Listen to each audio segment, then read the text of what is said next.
Hi guys, nandito na naman ang Pretty Mom ng Spain. To this video, magluluto po ako ng chicken inasal sa kawali. Tara guys. Ayan, meron tayong 5 chicken legs dito guys. At meron din tayong garlic. At saka yung ginger. Saka yung lemon juice.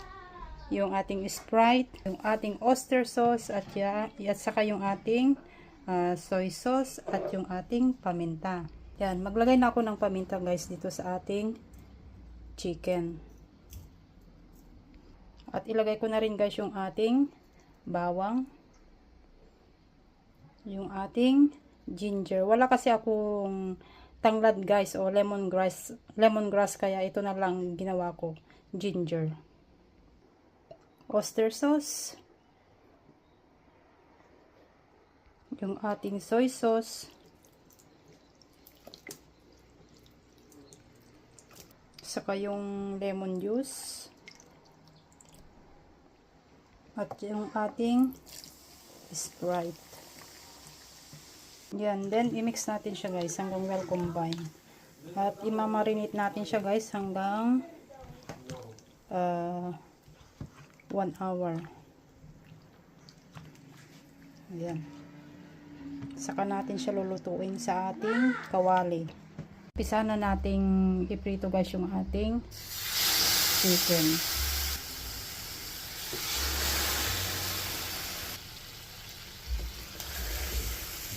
Ayan, dapat guys mahina lang yung apoy para pantay yung pagkaluto. Yan, takpan muna natin siya guys.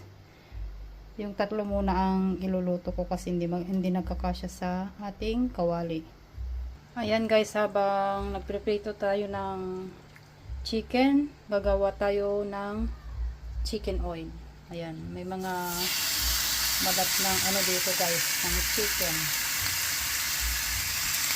Ayan, maglagay rin ako guys ng luya at saka yung bawang. Ayan, maglagay rin pala ako guys ng paminta at saka yung dahon ng laurel. Nango ko na guys yung ating chicken na chicken skin. Ayan, maglagay ako ng konting salt at saka yung food coloring. Wala kasi akong asyete guys kaya yan, food coloring na lang. Ayan, ito na guys yung ating inasal sa kawali. Kain na tayo. Ayan, maglagay na tayo guys ng chicken oil. Oh. Ayan, tapos may sausawan na toyo sa kalamansi. Oh, only rice sila guys. Thanks for watching. Bye bye.